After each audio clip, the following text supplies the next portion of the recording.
नसीम शाह और शाहीन आफरीदी को आप भूल गए। नहीं नहीं, देखें, विद रिस्पेक्ट मैं उनको डिसरिस्पेक्ट नहीं कर रहा। जबरदस्त परफॉर्म किया है। जिस मैच में वो खेलता है वन मैन शो होता है, क्योंकि मैंने उसमें एक चीज मिसिंग दी थी कि ओवरलोडेड था वो, और शायद कहीं ना कहीं उसमें भूख वापस आई है।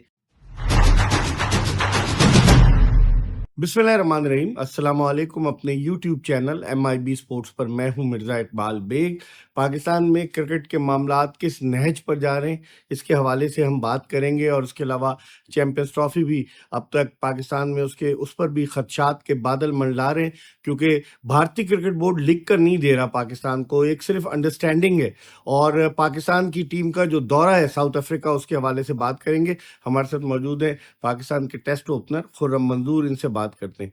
सबसे पहले खुर्रम, ये बताइए कि साउथ अफ्रीकन टूर को आप कैसे देखते हैं? टफ होगा जिम्बाब्वे के मुकाबले में? नहीं है, इससी बात है, मुश्किल आसान टूर तो नहीं है।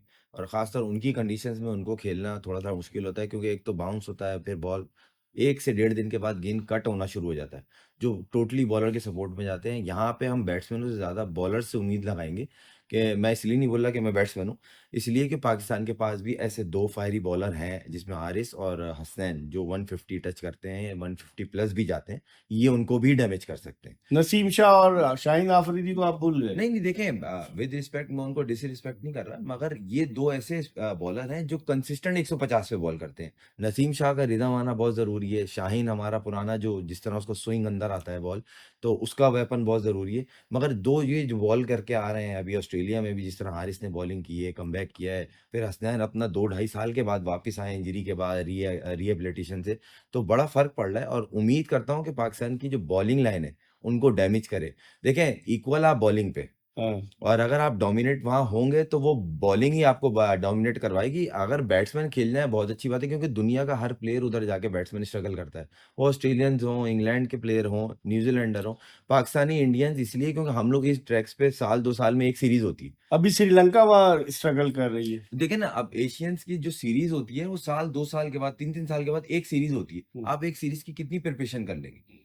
उम्मीद कर सकते हैं कि अच्छी प्रैक्टिस की हो, उस लेवल की हो जो वहां पे रिक्वायर्ड है, मगर बॉलिंग लाइन ऐसी है पाकिस्तान की जो उनको डैमेज कर सकती है। आप क्या समझते हैं? फ़खर ज़मान कहा जा रहा है कि वो फिट नहीं है, वो उसमें टीम में शामिल नहीं है, वनडे टीम में साउथ अफ्रीका के खिलाफ जो 3 वनडे। आप समझते हैं उसी स्क्वाड में से जो साउथ अफ्रीका के खिलाफ ऐलान किया गया है, वही चैंपियंस ट्रॉफी के लिए हो सकता है? क्योंकि इसके बाद ट्राई सीरीज़ है पाकिस्तान में, जिसमें साउथ अफ्रीका, न्यूज़ीलैंड और पाकिस्तान खेलेंगे। देखें, फ़खर के लिए बहुत सारी बातें हैं और कोई भी चीज़ में क्लैरिटी नहीं है।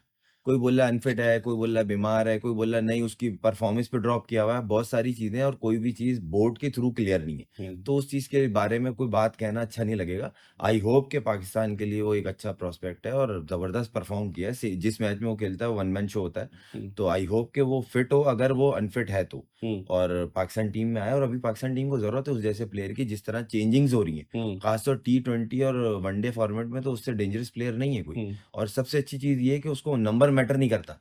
किसी भी नंबर। ऐसे ऐसे प्लेयर वो ज़्यादा थ्रेटनिंग होता है, जिसको बोलता है मेरे को मैच से मतलब है, नंबर से मतलब नहीं। तो उम्मीद करते हैं कि वो फिट हों और पाकिस्तान के लिए वापस आएँ, क्योंकि पाकिस्तान टीम को उनकी ज़रूरत है इस टाइम। हाँ, लेकिन थोड़ा वनडे में पाकिस्तान की परफॉर्मेंस ऑस्ट्रेलिया में बड़ी अच्छी रही कि पहला मैच हारे, फिर बकिया दोनों मैच बआसानी जीते, T20 हार गए। अब सबका फोकस वनडे पर है कि चैंपियंस ट्रॉफी हो रही है, तो वनडे में तवक्कुआत वाबस्ता करें पाकिस्तान से, क्योंकि अपने होम ग्राउंड पे पाकिस्तान के मैचेस हैं चैंपियंस ट्रॉफी के। इकबाल भाई, सवाल ही बहुत जानदार है और इस सवाल का बॉलिंग लाइन से ताल्लुक है। वहां पे भी आपको बॉलिंग ने जितवाया था। अगर आप ऑस्ट्रेलिया। देखें, ऑस्ट्रेलिया बिल्कुल बेबस लग रही थी। जिस तरह देखें, ये नहीं बोल रहा हमने उनको बिल्कुल ही ऐसा कर दिया, मगर उनके मुल्क में जाके थोड़ा सा उनको बैकफुट करना बहुत मुश्किल था। ऐसी बॉलिंग, ऐसी स्पेल जो देखने में थे लास्ट टाइम जब वसीम भाई, वकार भाई दोनों खेल रहे थे ऑस्ट्रेलिया में, मुझे याद है शायद 2003 में इनकी बात है। और बड़ी जबरदस्त क्लीन स्वीप की थी उन्होंने सीरीज, शायद मेरे ख्याल से वो सीरीज के बाद अब ये देखने को आया, हाँ हाँ, जिस तरह ऑस्ट्रेलिया बैकफुट पे लगी उस सीरीज में।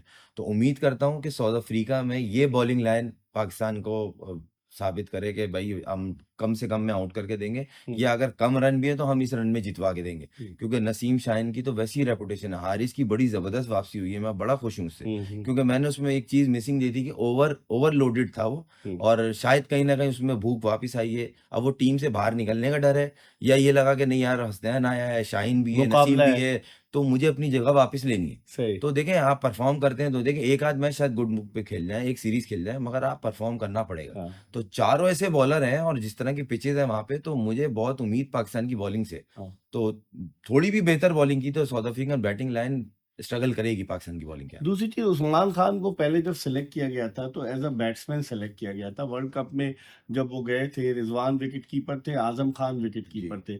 अब उस्मान खान को as a wicket keeper batsman select कर रहे हैं। फिर डोमेस्टिक में जो लड़के परफॉर्म करते हैं, जैसे हसीबुल्ला का लोग नाम ले रहे हैं, तो फिर वो लड़के कहाँ जाएंगे?